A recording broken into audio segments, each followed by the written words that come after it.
Welcome students. मैं हूं अनुज राघव और आज हम कहानी सुनने वाले हैं 1857 की क्रांति की। 1857 की क्रांति में कई किस्से कहानियां जुड़े हुए हैं।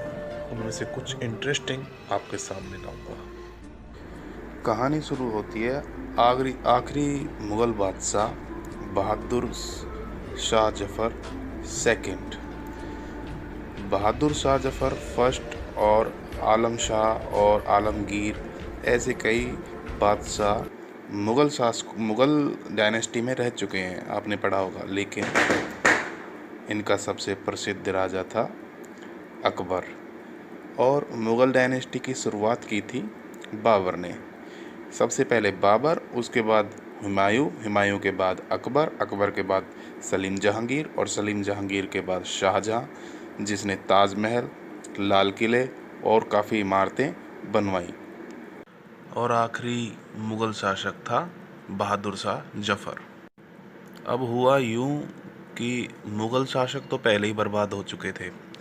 इन्होंने भारत में अंग्रेज़ों से पहले राज किया था, लेकिन एक ईरान का राजा था नादिर शाह। नादिर शाह ने मुग़लों को बुरी तरीके से लूट लिया था। तो जो आखिरी शासक था बहादुर शाह जफ़र, इसके पास कुछ नहीं बचा था, क्योंकि स्रोतों में ऐसा मिलता है कि 1739 में नादिर शाह ने मुग़लों पर अटैक किया। मुग़ल थे कमज़ोर, लेकिन उनके पास धन संपदा बची हुई थी, क्योंकि मुग़लों ने देश पे राज किया था। तो नादिर शाह ने हरियाणा और दिल्ली के आसपास आके इन पर अटैक किया। लाखों लोग मारे गए। अंत में मुग़लों को झुकना पड़ा। और ऐसा बताते हैं कि उस लड़ाई में जब संधि हुई तो नादिर शाह ने इनके ऊपर आक्रमण रोकने की एवज में नादिर शाह ने 100 करोड़ के धन की मांग की।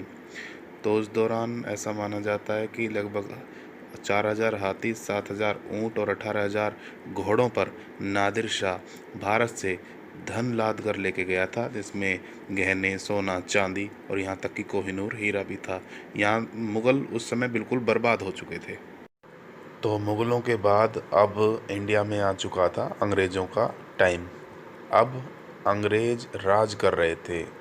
वास्तव में ईस्ट इंडिया नामक कंपनी, जो कि इंग्लैंड से थी और इंग्लैंड सरकार ने उसको भेजा था, वो इंग्लैंड भारत में राज कर रही थी और उसने अपनी बड़ी चालाकी से मुग़लों को अपने चंगुल में ले लिया था और भारतीय सभी राजाओं को अपने चंगुल में ले लिया था और भारत के बहुत बड़े हिस्से पर कब्जा कर लिया था। ईस्ट इंडिया कंपनी ने नई नई पॉलिसीज़ बनाकर, जैसे विलय की नीति, कई नीतियां बनाकर 1750 से अपने पैर फैलाने शुरू कर दिए। हालांकि थी वो 1750 से भी पहले, लेकिन अब उसका मकसद था राज करना और अपनी मनमर्जी से भारत में व्यापार करना। उसने पॉलिसीज़ बनाई, राजाओं को लालच दिए और कैसे न कैसे वो अपना शासन चला रही थी। अब भारत का बहुत बड़ा हिस्सा ईस्ट इंडिया कंपनी के हाथ में था। अब तक आपने जाना कि ये कहानी कैसे मुग़लों से शुरू होकर अंग्रेज़ों पर आई और धीरे धीरे मुग़ल बर्बाद होते चले गए, मुग़ल लूट लिए गए नादिर शाह द्वारा। हालांकि आज की कहानी में हमारा मेन टॉपिक मुग़ल नहीं है, हमारा मेन फोकस रहेगा 1857 रिबेलियन, यानी 1857 क्रांति, और उस क्रांति के दौरान घटी कुछ घटनाएं।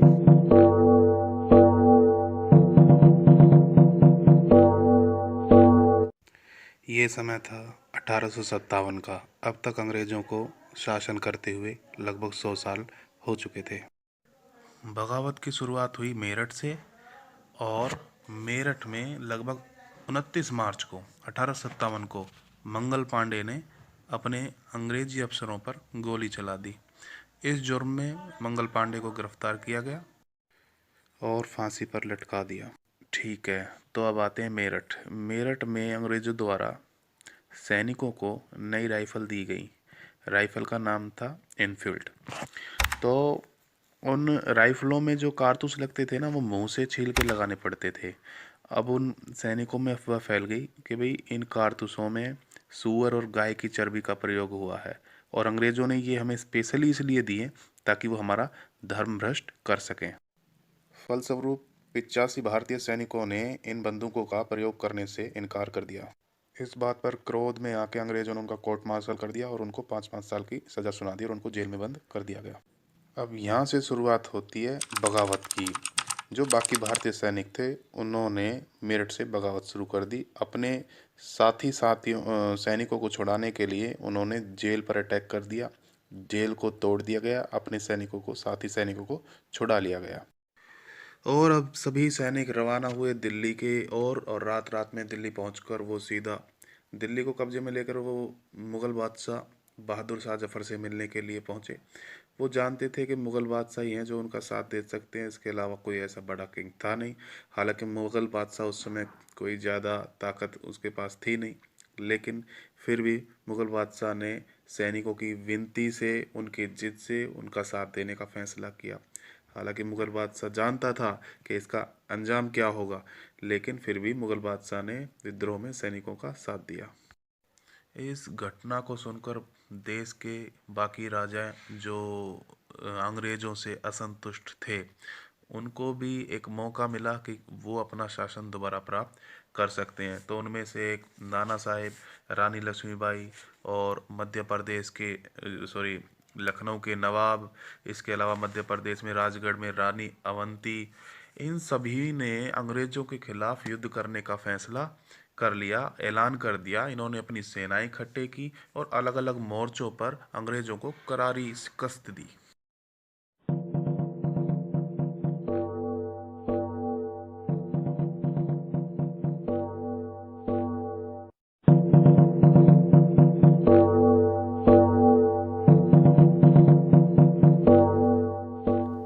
तो अब तक हमने देखा पार्ट 1 में कि कैसे अलग अलग मोर्चों पर विद्रोह हो रहा था और अंग्रेज़ों को मुंह की खानी पड़ रही थी।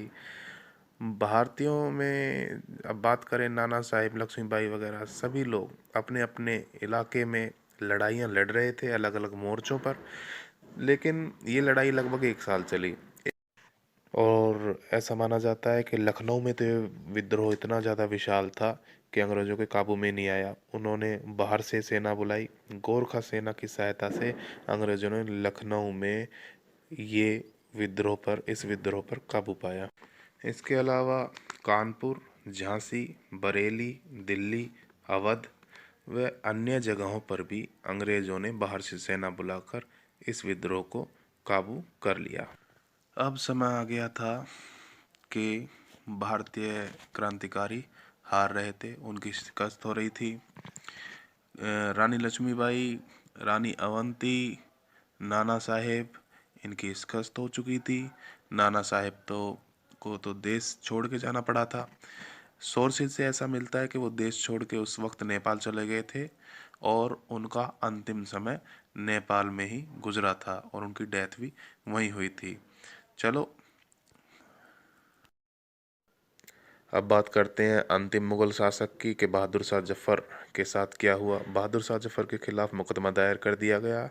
उनके दोनों बेटों को उनकी आंखों के सामने मार दिया गया और इसके अलावा बहादुर शाह जफ़र को उम्र कैद कर दी गई और लगभग 1862 में रंगून की जेल में बहादुर शाह जफ़र की मृत्यु हो गई। आइए अब इस क्रांति की असफलता की बात करें। हालांकि ये क्रांति 1 साल से ज़्यादा चली थी और विद्रोहियों ने अंग्रेज़ों को दांते तले लोहे के चने चबवा दिए थे। कुल मिला के इस आंदोलन की असफलता के मुख्य कारण थे राजाओं का गुलाम होना या आलसी होना। कई राजा नहीं चाहते थे कि उनके ऊपर से अंग्रेज़ों का हाथ हटे। इसके अलावा क्रांतिकारियों कोई ठोस योजना नहीं थी कि आज क्या करना है, कल क्या करना है, और उनके पास ना तो कोई मजबूत और संगठित सेना थी और ना ही पैसा था। इसके अलावा एक स्रोत के अनुसार मुंबई और कलकत्ता में व्यापारी और शिक्षित वर्गों ने तो प्रार्थनाएं की थी कि अंग्रेज़ों की विजय हो। इसके अलावा मैं एक सोर्स और दिखाऊंगा आपको कि जिसमें ये साबित होता है कि अधिकतर भारतीय, बहुत हद तक भारतीय अंग्रेज़ों के साथ थे। अब इस कहानी का एक बहुत ही दिलचस्प किस्सा मैं आपको सुनाऊंगा। एक थे सूबेदार सीताराम पांडे। ये अंग्रेजी सेना में सूबेदार थे और अंग्रेज़ों के बहुत ही वफादार थे। यहाँ तक कि 1857 की क्रांति में इन्होंने भारतीयों का साथ न देकर अंग्रेज़ों का साथ दिया। तो जब सीताराम जी रिटायर हुए तो इन्होंने एक किताब लिखी। उस किताब के कुछ अंश पढ़कर मैं आपको सुनाता हूँ। वे लिखते हैं, जब विद्रोही सिपाहियों ने अवध पर कब्जा कर लिया था तो उन्हें विश्वास हो गया था कि अब वह कामयाब हो जाएंगे। अवध के नवाब, दिल्ली के शासक बहादुर शाह जफर ने अपने आदमियों को भारत में जगह जगह फैला दिया है और अब वे सिपाहियों को भड़का रहे हैं। वे सिपाहियों को बता रहे हैं कि कैसे अंग्रेजों ने उनके बादशाह के साथ धोखा किया है। उन्होंने हजारों झूठ गढ़ डाले हैं सिपाहियों को अंग्रेजों के खिलाफ भड़काने के लिए, उकसाने के लिए, ताकि दिल्ली पर उनका दोबारा राज आ सके। असल में यहाँ पर सीतारमन ये दिखाने की कोशिश कर रहे हैं कि अंग्रेज सही हैं और क्रांतिकारी गलत हैं। सीताराम, सूबेदार सीताराम की कहानी में सबसे मज़े की बात यह है कि ये अंग्रेज़ों का वफादार था। इतना वफादार था कि इसका जो बेटा था वो क्रांतिकारियों के साथ था, वो विद्रोहियों के साथ था जो अंग्रेज़ों की खिलाफत कर रहे थे। लेकिन और जब अंग्रेज़ों को पता चला कि सीताराम का बेटा हमारी खिलाफत कर रहा है तो उन्होंने सीताराम के सामने ही इसके बेटे को मौत के घाट घाट उतार दिया। फिर भी लास्ट तक सीताराम ने अंग्रेज़ों की वफादारी नहीं छोड़ी। तो इसको गुलामी लगाओ या वफादारी लगाओ, देश से तो गुलाम गद्दारी होगी लेकिन अंग्रेज़ों के साथ वफादारी होगी। तो सबसे इंटरेस्टिंग पार्ट इसका यही था। इसके अलावा इस स्टोरी में हमने इसके हार के रीज़न हमने जान लिए ताकि स्टोरी बड़ी ना हो जाए। मैंने इसकी शुरुआत के रीज़न आपसे डिस्कस नहीं किया, शुरुआत के क्या कारण थे। इस विद्रोह की शुरुआत के कई कारण थे, जैसे सामाजिक कारण, औद्योगिक कारण, आर्थिक कारण, राजनीतिक कारण, सैन्य कारण, तत्कालीन कारण। सारे टॉपिक्स पे हम डिस्कस करेंगे, थोड़ा बड़ा हो जाएगा, लेकिन इम्पोर्टेंट चीज़ों पे मैं डिस्कस करता हूँ। सैन्य कारण क्या थे? क्योंकि विद्रोह की शुरुआत सेना से ही हुई थी। अंग्रेजी हुकूमत कभी भी भारतीयों को ऊंचे पद देना पसंद नहीं करती थी। यानी सूबेदार का पद भी दे रही है तो भी बहुत बड़ी बात है। अधिकतर सिपाही ही रहते थे और जो अंग्रेज़ों के गुलाम होते थे, उन जो ज़्यादा ही उनको वफादार होते थे उनको अंग्रेज़ बड़ी पोस्ट देते थे। इसके अलावा सैनिक विद्रोह का एक कारण ये भी था कि उस दौरान भारतीय सैनिकों विदेश में युद्ध करने के लिए मजबूर किया जा रहा था और सैनिकों की हालत, मतलब अधिकतर सैनिक किसान थे, ना तो उनके पास ज़मीन बची थी और अगर वो सेना में भी नहीं रहते तो उनको खाने के पास या उनके पास कोई रोज़गार ऐसा नहीं था जिसके सहारे वो जीत सके। सन 1857 में नई राइफल आई थी जिनका नाम था एनफील्ड राइफल। मैं तत्कालीन कारण बता रहा हूँ आपको। उन राइफलों में एक थोड़ी सी नई तरीके की टेक्निक थी कि जो कारतूस लगाना होता है मुंह से छील के लगाना होता था और फिर वो राइफल चलती थी। उनकी स्पीड ज़्यादा थी, मार दूर तक थी। तो अंग्रेज़ों ने वो राइफल सैनिकों को दे दी। अब किसी ने अफवाह फैला दी या फिर वो सच्चाई थी कि उन राइफलों का जो कारतूस है जिनको मुंह से छीलना पड़ता है उनमें गाय और सुअर की चर्बी लगी हुई है। चूँकि अधिकतर जो सैनिक थे भारतीय उस हिंदू या मुसलमान थे, तो हिंदू मुसलमान की धार्मिक भावना को ठेस पहुंचाने के लिए ऐसा अंग्रेज़ों ने उनके साथ किया है। ऐसी उनके अंदर भावना जागृत हुई और उन्होंने ये आंदोलन या फिर ये विद्रोह स्टार्ट किया। आपको पता है शुरुआत में कि 85 सैनिकों ने बंदूकें चलाने से मना कर दी और उसके बाद अंग्रेज़ों ने उनको जेल में डाल दिया। उनको छुड़ाने के लिए मेरठ से बाकी भारतीय सैनिकों ने उनको छुड़ाने के लिए अंग्रेज़ों के खिलाफ विद्रोह कर दिया। शुरुआत यहीं से हुई थी। इसके अलावा राजनीतिक कारण में ये कारण है कि भारतीय राजाओं की सत्ता समाप्त हो गई थी, उनकी शक्तियाँ छीन ली गई थी।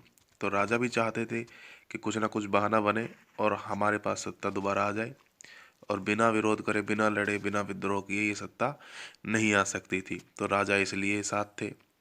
इसके अलावा जो सती प्रथा है और ऐसी कई हमारी हिंदू की प्रथा थी, बहुत ही पवित्र प्रथा उनको उस समय पे मानते थे। उसमें छेड़छाड़ करना हमारे भारतीयों को अच्छा नहीं लगा। अब चलते हैं इस कहानी की समाप्ति की ओर। वैसे तो 1857 का संग्राम बहुत ही विशाल था, लेकिन इस कहानी के थ्रू मैंने अहम चीज़ों पर फोकस किया है। आप देख रहे थे रिमाइंड मी, और इस चैनल को सब्सक्राइब करें। स्टोरी अच्छी लगे तो लाइक करें। Thank you.